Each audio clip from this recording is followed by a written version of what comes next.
મહિના 2 મહિના જેલમાં નાખશો એનો ડર નથી. અમે અમારા લોકોના ન્યાય માટે અહીંયા બેઠા છે.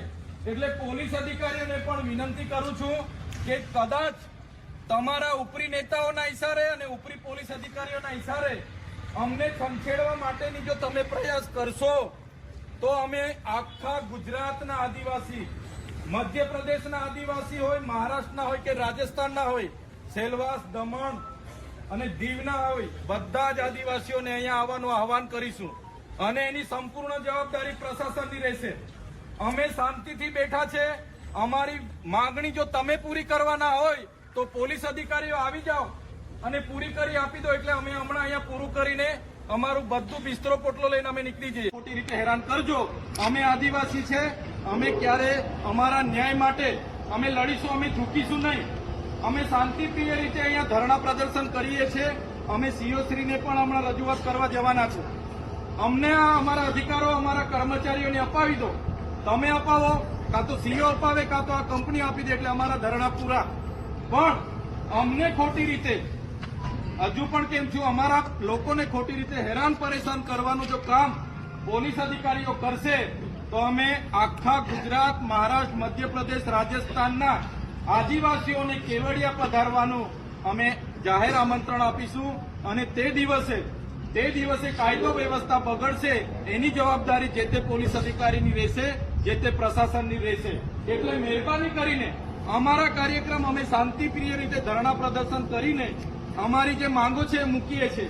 એટલે કોઈ પણ પોલીસ અધિકારી અમારી સાથે ઘર્ષણ પેદા કરવા માટેના પ્રયાસો નહીં કરશો એ પણ આપણે વિનંતી કરીએ છીએ.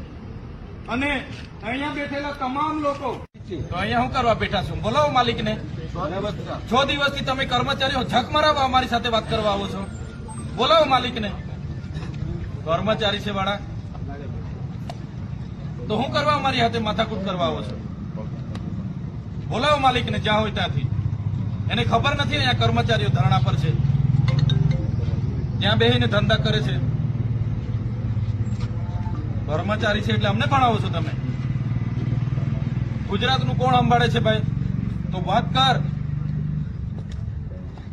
કર તું બહેન અમારા મોડા.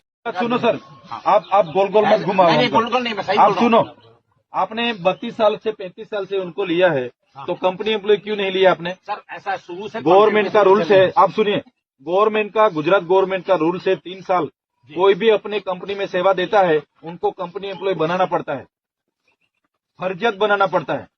आप ऐसे थर्ड पार्टी को नाम दे के थोड़ी छोड़ दोगे. कल किसी को कुछ हो गया तो कौन जिम्मेदारी लेगा? हम इसको ढूंढेंगे. आप तो बोल दोगे ये पवन कुमार का आदमी है तो हम पवन कुमार को ढूंढेंगे. बिल्कुल नहीं सर, हम लोग खुद करते हैं इसमें पूरी हेल्प. इसमें अभी तक हमारे कंप्लेन नहीं है. आप बहुत गंभीर बाबत है.